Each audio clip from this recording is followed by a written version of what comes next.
Hello everybody and welcome to my full review for the FNAF movie. Be warned that this video will contain major spoilers, so if you haven't seen the movie yet, I highly recommend you go and see the non-spoiler review I did before this one. The link is in the description, or you can press the icon in the top right of the screen. Also, it's Halloween at the time of recording, so happy Halloween to all those who celebrate.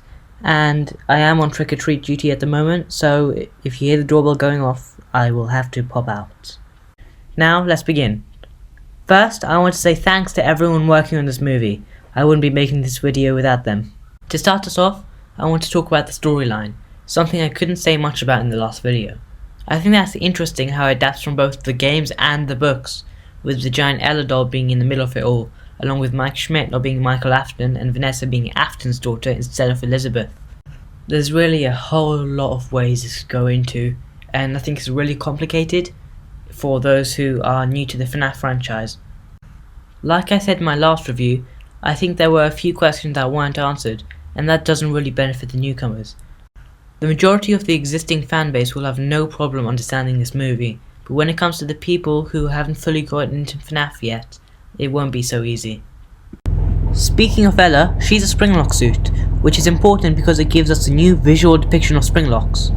In the games, they're little wind-up mechanisms, whereas in the film, they look more like they're long pieces of metal held back by springs. Interesting, to say the least. And that actually leads me on to talking about the springlock failure scene. First thoughts? I loved it. Second thoughts? I think it could have been done a tiny bit better. But what I mean by this is that while it looked realistic enough, it didn't look like it hurt Afton that much, compared to the screams that we get in FNAF 3. I'm not saying that Lillard had bad acting here. In fact, his acting was really good. I'm just saying that it could have been better if they had made it even the slightest a bit more violent. Maybe by adding a few screams here and there. Also, can we talk about how the cupcake got the most kills? I mean, it even caused a springlock failure. That's something I never would have expected. Another thing I failed to comprehend was how many Easter eggs and references there were in the movie. There were a lot, and I'm not joking. There were even some references to controversial theories, such as the Dream Theory, which was popular around 2015, which said that the first 3 FNAF games in the franchise never actually happened, and were imagined up by the bite victim. This was referenced to through Mike's book, obviously named Dream Theory. We will be covering all the Easter eggs, references, and things you may have missed in a future video, so keep an eye out for that. I just need a bit more time to rewatch the movie another few times before I'm ready to make a video about it. The kill count in the movie was also pretty low. The total number of deaths in this film was 6. The security guard, the 4 robbers, and Aunt Jane.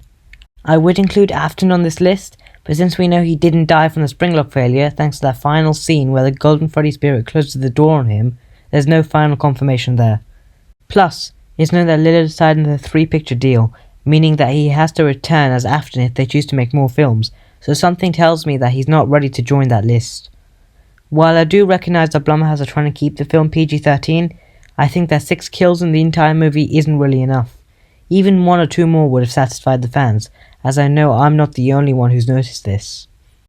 I think that the 8-bit intro was something a lot of fans appreciated, mainly due to the fact that it shows how William killed the kids, luring them individually rather than all together. And that music is amazing, I can't get enough of it. Well done to the Newton brothers for that, you absolutely killed it.